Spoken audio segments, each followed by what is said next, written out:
Hi everyone, this is Avantika Singh, tarot card reader, reiki grand master. तो क्या है आपके पार्टनर की करंट एनर्जी? आज रीडिंग शुरू करने से पहले माजरत चाहूंगी कि थोड़ी सी रीडिंग जो है अपडेट आप सबको जो करंट एनर्जी की है तो वो थोड़ी सी कम आई है, तो उसके लिए वेरी वेरी सॉरी। आइए रीडिंग शुरू करते हैं। मशरूफियत बहुत है, काम थोड़ा सा ज्यादा है, इसलिए मैं बिजी बहुत हो जाती हूँ। I am very sorry. तो आइए रीडिंग शुरू करते हैं। तो जी हाँ, क्या है आपके पर्सन की करंट एनर्जी? रीडिंग शुरू करने से पहले अपना एक छोटा सा इंट्रोडक्शन। जी हाँ, मैं हूं Avantika Singh, tarot card reader, reiki grand master, योग बाय लामा फेरा हीलर, जो कि वर्ल्ड की सबसे फास्ट हीलिंग थेरेपी है। इससे आप ब्लैक मैजिक, आपके रास्ते के ऑब्स्टिकल, किसी भी तरह की प्रॉब्लम उसको खत्म कर सकते हैं। अगर इसके बारे में ज्यादा आपको जानकारी चाहिए तो आप मेरी वेबसाइट पे जाके चेक कीजिए, वहां पे लोगों के एक्सपीरियंस आपको मिल जाएंगे। I am an numerologist and watch therapist. जी हाँ, घड़ी समय समय शनि, और आप एक वॉच के पैटर्न को बदल कर अपनी लाइफ में वो ला सकते हैं जो आप पाना चाहते हैं।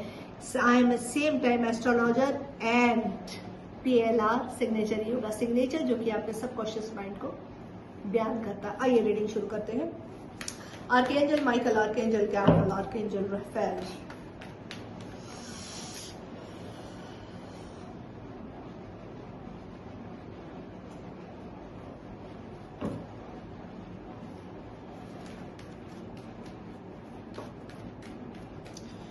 क्या है करंट एनर्जी आपके पर्सन की? क्या है करंट एनर्जी आपके पर्सन की? कौन सा कार्ड आना चाहता? ओके, देखिए डेविल की एनर्जी। चलिए खैर है, मैं इस कार्ड को लूंगी नहीं, मेरे कार्ड उछल जाते हैं यार, बार बार उछलते हैं।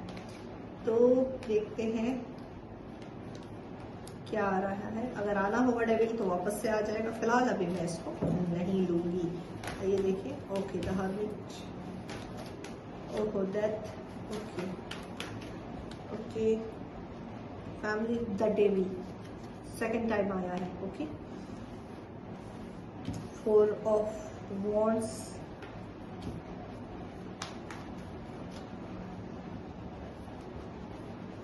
Night of wands. ओके, तो रीडिंग शुरू करते हैं। मेजर अरकाना के कार्ड आए हैं, 3 मेजर अरकाना के कार्ड है, नहीं सॉरी 4 मेजर अरकाना के कार्ड है।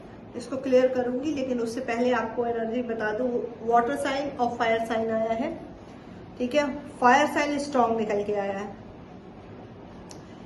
बहुत लोगों का एक कार्मिक साइकिल इस ईयर में काफी कर्मा ट्रिगर होंगे, बिकॉज शनि का सैटर्न का साल है। तो कार्मिक साइकिल बहुत लोगों के कंप्लीट हो रहे हैं। आपके पर्सन के बीच में एक Karma wheel pattern, wheel of Fortune जो एक चल रहा था, जिसमें कि आप एक गिविंग एनर्जी में थे। हालांकि ये मेजर अरकाना का कार्ड है, इसको मैं वापस से क्लियरिफाई करूंगी, लेकिन अभी एक सरसरी रीडिंग देती हूँ, बाद में आपको डीप रीडिंग मिलेगी एक एक कार्ड को क्लियरिफाई करके। स्लीपलेस नाइट है, इनको ये पता है क्योंकि कर्मा साइकिल घूम गया है, तो अब इनके पास से वो चीजें छीनी गई है। द हर्मिट आइसोलेट है आपके पर्सन, दैट उनकी लाइफ में बहुत ज्यादा तूफान, बहुत ज्यादा चीजें चली हैं। एक फैमिली है, तो बहुत लोग यहाँ पे शादीशुदा हो सकते हैं, बच्चे वाले हो सकते हैं, जिसमें कार्मिक कनेक्शन आपके पर्सन का दिखाई दे रहा है। उनके कर्मा ट्रिगर हो रहे हैं। कुछ लोगों को ब्लैक मैजिक है, कुछ लोगों के केस में हैवी ब्लैक मैजिक है, जिन्होंने जिसमें हो सकता है कि थर्ड पार्टी ने आपके पर्सन पे स्पेल कराया हो आपसे शादी करने के लिए। नाइट ऑफ वॉन्ड्स आपकी एनर्जी दिखाई दे रही है, इस पे एक्शन लेना चाहती है, लेकिन समझ में नहीं आ रहा कि एक्शन कैसे ले। Bottom of the deck, the swords, moon यानी मन का कारक चंद्रमा होता है, तो बहुत ज्यादा पेनफुल इस वक्त सिचुएशन दिखाई दे रही है। अब मैं क्लियर करूंगी एक एक कार्ड को, ठीक है। तो चलिए उसके बाद डिटेल रीडिंग निकालते हैं। तो क्या है व्हील ऑफ फॉर्चून, क्यों आया है? क्या है व्हील ऑफ फॉर्चून की एनर्जी? क्यों आई है मेरे व्यूअर्स के पार्टनर की? क्यों है wheel of Fortune? Wheel of Fortune, ओहो, व्हील ऑफ फॉर्चून को क्लियरिफाई किया है 6 of, very good. Wheel of Fortune क्यों आया है? एक कार्ड और, okay the magician, very good. देखिए टावर मूवमेंट, चौथा कार्ड भी आ गया है। देखिए मैंने पहले ही कहा था कि आपका व्हील चक्रा घुमा हुआ है। इसका मतलब ये था कि आप सर्विंग पोजीशन में थी, हमेशा से सर्व करती आ रही थी, उनको उनका देती आ रही थी, सपोर्ट करती आ रही थी, और आपको डिवाइन ये दे भी रहा था, इस पर्सन को भी दे रहा था, रियलाइज भी करा रहा था कि आप उनकी वीनस है, जैसा कि क्लेरिफाई किया है 6 ऑफ कप ने। 6 ऑफ कप में ये क्लियर दिखाई दे रहा है कि आप इनकी वीनस है, आपने सब कुछ इनको प्रोवाइड किया है। आप जब से आई हैं इनकी लाइफ में ग्रोथ, अबंडेंस, मनी, वेल्थ बढ़ा है, बट इस बंदे ने आपको रियलाइज करा है कि he is the only thing, वो सब कुछ है, आप कुछ भी नहीं है। ये चीज यहाँ पे बहुत तेजी से उभर के आई है।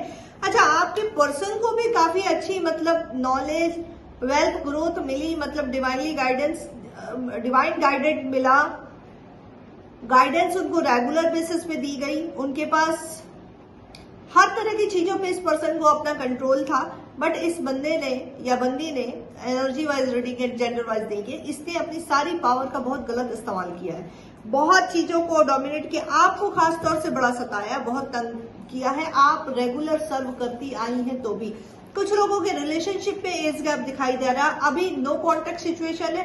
और अब व्हील ऑफ फॉर्चून पे मैंने पूछा था कि क्यों आया है, तो ये इसलिए आया है क्योंकि ये समय का पहिया घूम गया। जो स्थिति पहले थी, जो कंडीशन आपकी पहले थी, अब ये पर्सन उस प्रेशर में आ गया है, इसको पेन बहुत है। आगे इस कार्ड को क्लैरिफाई किया है, मेजर अरकाना कई कार्ड में क्लियरिफाई करूंगी, लेकिन शॉर्ट को आगे देखो तो ये देखिए 9 of sword and 10 of sword, ये दो एनर्जी निकल के आई है, यानी अपने कर्मा को भुगत रहे। इनको ये रियलाइजेशन है, क्योंकि जब मैंने इसको मेजर अरकाना के कार्ड पे व्हील ऑफ फॉर्चून को क्लियर करा तो उसमें आया टावर, ठीक है, ये देख रहे हैं आप।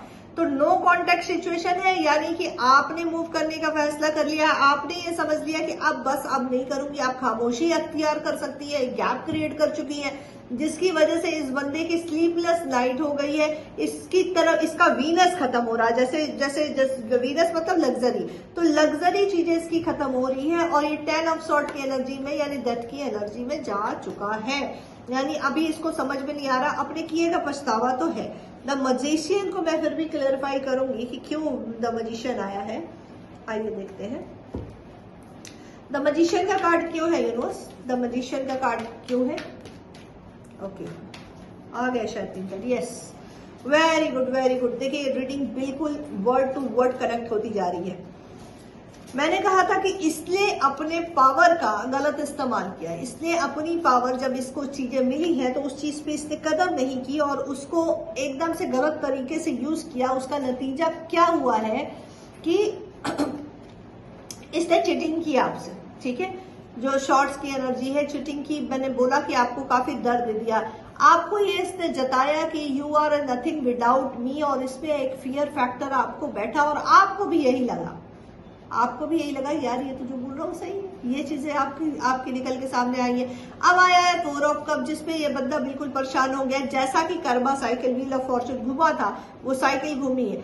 अब आपने एक स्टैंड लिया है, जब एक चीजें आ गई है कि अब बस अब आर या पार वाली स्थिति होगी, अब मैं सर्व नहीं करूंगी, तब इसकी फटके हाथ में आ गई है, ठीक है। ये एकदम से परेशान है ये बंदा कि अब क्या करेंगे, बिल्कुल ये खाली होते जा रही है चीजें, फाइनेंशियल इशू इसको बहुत ज्यादा आ रहा है। 3 ऑफ पेंटिकल्स में ये चीजें क्लियर इसको दिखाई दे रही है कि ये लोगों से कंसल्ट कर रहे हैं, ये लोगों से बात कर रहे हैं, लोगों से जानना चाह रहे हैं, आप इन चीजों को फिक्स करना चाह रहे हैं, आपके साथ चीजों को फिक्स करना चाह रहे हैं कि अब चीजें पहले की तरह हो जाए जैसे पहले। इनका पता हाल क्या है, ये डेविल एनर्जी में है, तो लस्ट की एनर्जी में, बेबी थर्ड पार्टी आप दोनों के बीच में है, तो ये चाह रहे हैं कि थर्ड पार्टी के साथ इनका रोमांस भी चलता रहे और आप इनकी लाइफ में बनी रहे, इनको सर्व करती रहे, ये कंडीशन करती रहे या करते रहे, ठीक है। ये फिलहाल एनर्जी मुझे पिक हो रही है। देखते हैं द हार्वेट की पोजीशन क्या है। लो, डेविल का अपनी कार्ड मैंने उठा लिया, डेविल जबकि मुझे क्लियर करना था, कहाँ चला गया बरगंडी। एनीवे ठीक है, कोई बात नहीं, डेविल का कार्ड आया था तो मैं ऐसे भी चेक करूंगी। ओके, यही है, ठीक है। द हर्मिट क्यों आया यूनिवर्स बताएं। Hermit very viewers, okay very good, ओ हो कार्ड रिपीट हो रहे हैं गाइस, यानी रीडिंग बिल्कुल क्लियर है, डबल कार्ड रिपीट हो रहे हैं, एक कार्ड और, ओके ठीक है। देखो मैंने आपको बोला कि इस बंदे ने गलत फायदा उठाया, चीजों को गलत तरीके से लिया और वक्त का पहिया घुमा। अब जो कंडीशन आपकी थी वही कंडीशन अभी इनकी हो गई, तो ये बड़े दुखी है, ये बहुत दुखी है, तकलीफ में है, आइसोलेट है, और वापस से कार्ड रिपीट हुआ है व्हील ऑफ फॉर्चून। यानी द हर्मिट को क्लेरिफाई किया व्हील ऑफ फॉर्चून ने, व्हील ऑफ फॉर्चून को क्लेरिफाई किया था सॉर्ड्स की एनर्जी ने, 10 ऑफ सॉर्ड्स ने।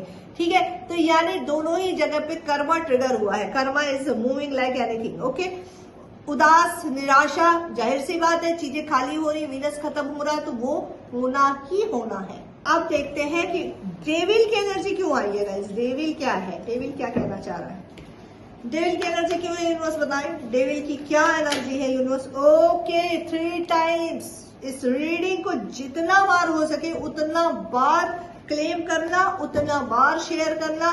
3 time wheel of fortune, go of justice, justice guys. Okay, cross your finger, take a deep breath and the duty.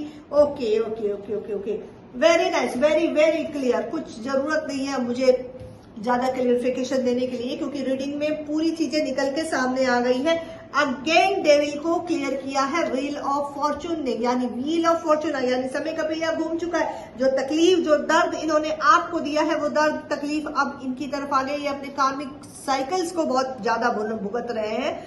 The star nudity, यानी clear एक nude picture तो है, वो ये दिखा रही है कि हर एक बात आपकी इनके सामने, इनकी आपके सामने पूरी तरीके से आ चुकी है। अब कुछ बचा नहीं है छुपने और छुपाने के लिए। बहुत क्लियर है आप अपने अपने चीजों को लेके, और क्वीन ऑफ सॉर्ड्स की एनर्जी में है, यानी आपने अपना इरादा जरूर कर लिया है, अपना एक फैसला लेने के लिए आप मेंटली प्रिपेयर्ड हो गई है। लेकिन लेकिन लेकिन ये पर्सन से, इसके पैटर्न से मूव करना मुश्किल हो रहा है। यानी आप ऐसी स्टेज पे हैं कि इधर मुड़ना है, पर फिर भी आप एक तरफ पलट के देख रही कि शायद कहीं मैं गलत तो नहीं कर रही। ये एनर्जी कर रही या कर रहे हैं, ठीक है, ये एनर्जी निकल के आ रही है। लेकिन डिवाइन पूरी तरीके से सपोर्ट कर रही है, डिवाइन इस आपको पावर का एहसास दिला रही है। बहुत लोग डिवाइनली गाइडेड रिलेशन में हो सकते हैं, ऐसी इंट्यूशन आ रही है। लेकिन मैं नेक्स्ट वीडियो बता दूंगी पास्ट लाइफ कर्मा पे कि क्या पास्ट लाइफ कनेक्शन में जो लोग हैं, नेक्स्ट वीडियो उसी पे आ जाएगी आपकी, ठीक है। तो ये टॉपिक जो है, फिलहाल तो मैं जो इंट्यूशन आ रही वही बता रही हूं मैं। आप जिस रास्ते पे चल रही हैं, जो भी फैसले लिए हैं, उसमें इमोशंस की कोई अब जगह नहीं होनी चाहिए, फ्लक्चुएट हो रही है। हालांकि क्वीन ऑफ सॉर्ड बिल्कुल एक्शन के मूड में है आप, बट आप इस वक्त कंफ्यूजन की स्थिति में आ गई है, थोड़ा कंफ्यूज कर रही है। एक्शन लूं या ना लूं, तलवार ले चुका है, ले चुकी है, चूंकि द स्टार आया है तो क्लियर हो चुका है। इस असलियत जानने के बाद ही आपने फैसला किया कि अब बस। लेकिन उसके स्टिल कहीं ना कहीं, जाहिर सी बात है, जब आप किसी से वेल कनेक्टेड होते हैं तो बहुत पेनफुल होता है उससे मूव कर जाना, उससे खत्म कर देना चीजों को। एक याद बन के दिल में सूल की तरह चुभता रहता है। तो ये स्थिति आपकी है। लेकिन फिलहाल मैं आपको एडवाइस यही करूंगी कि आपको बैक होने की जरूरत नहीं है। Never repeat the book again. Okay, if the someone is new in your life, if someone is betrayed you, if the things are coming in new in your life, तो no need to go back read the same chapter again. Give the chance to other one. Okay, give the chance to other situation. अगर ये person वापस आपकी तरफ back हो रहे हैं, जिस तरह का ये मैनिपुलेशन की है, कार्मिक है, भुगतेंगे और भुगत के जूता खा के वापस आएंगे, उल्लू का पट्टा आएगा तो ये जरूर वापस, ये क्लियर है। लेकिन मैं आपको एडवाइस करूंगी कि जब आपकी इतनी ऑनेस्टी और इतनी लॉयल्टी के बाद इन्हें आपकी वैल्यू नहीं समझ में आई, इन्हें आपका कोई एहसास नहीं, तो कोई जरूरत नहीं है। याद रखो मेरी बात कि रिश्तों में जितना गैप होता है, वो रिश्ते उतनी तेजी से खत्म होते हैं। अगर रिश्तों में ये गैप क्रिएट करके एक ईगो को मेंटेन करके चल रहे हैं, तो ये आपकी तरफ से धीरे धीरे खत्म हो जाएंगे। कब तक इंतजार करोगे, चीजें खत्म हो जाएंगी। और अच्छी चीजें जो एक इनर सेल्फ से, तो आप जानते हो ना भाई कि क्या आपके लिए सही है, क्या आपके लिए गलत है। तो आपको भी पता है कि आप इनके लिए क्या है, और ये पर्सन तो आपसे बेहतर जानते हैं कि आप उनके लिए क्या है। उसके बावजूद भी इनका अगर एक्शन आपकी तरफ नहीं बढ़ रहा है, उसके बावजूद भी आपसे अटैच होने की, वापस से रिलेशन को कंटिन्यू करने की कोशिश नहीं कर रहे हैं, और फालतू का एक ईगो लेके बैठे हैं, जहां पे समर्पण भाव है, जहां पे डेडिकेशन है, वहां पे ये इनजस्टिस कर रहे हैं। इतना बड़ा जूता इन्हें दिया जा रहा है। ये अपनी लाइफ में फाइनेंस से जूझ रहे हैं, हर तरह का फाइनेंशियल इशू इनके लिए चल रहा है, कार्मिक लोगों से जूझ रहे हैं, डेड की एनर्जी में ये बता है। लेकिन कुछ अगर ये नहीं चेंज कर रहा है तो वो ईगो, इसे ये बात समझ में नहीं आ रही है कि अपने ईगो को कहाँ दिखाना है और कितना दिखाना है, और इस वजह से इनके लाइफ से हर वो रिश्ते खत्म हो रहे हैं जो इनको सर्व कर रहे हैं। वैसे तो इनके पास है ही नहीं, इस पर्सन के पास ये जिस तरह की अथॉरिटी वाली पोजीशन पे, जिस तरह की एक हायर पोजीशन बैठा है, इसके पास है ही नहीं, रिश्ता ही नहीं है, लेकिन उसके बाद भी इसको अकेले नहीं आ रही है। तो मैं आपसे यही कहूंगी कि move forward. Okay, is that difficult but move forward. Justice आपके लिए पूरा है, बाकी यूनिवर्स जाने वो क्या। अगर आपका रीयूनियन इनके साथ लिखा है तो ये होके रहेगा। नेक्स्ट रीडिंग मैं पास्ट लाइफ पे करूंगी, पास्ट लाइफ कनेक्शन पे। रीडिंग रेजोनेट होती है तो लाइक करें, शेयर करें, सब्सक्राइब करें, मुझे इंस्टाग्राम पे फॉलो, टिकटॉक पे फॉलो करें, यूट्यूब पे भी फॉलो करें और अपना बहुत ध्यान रखिए। Thank you so much.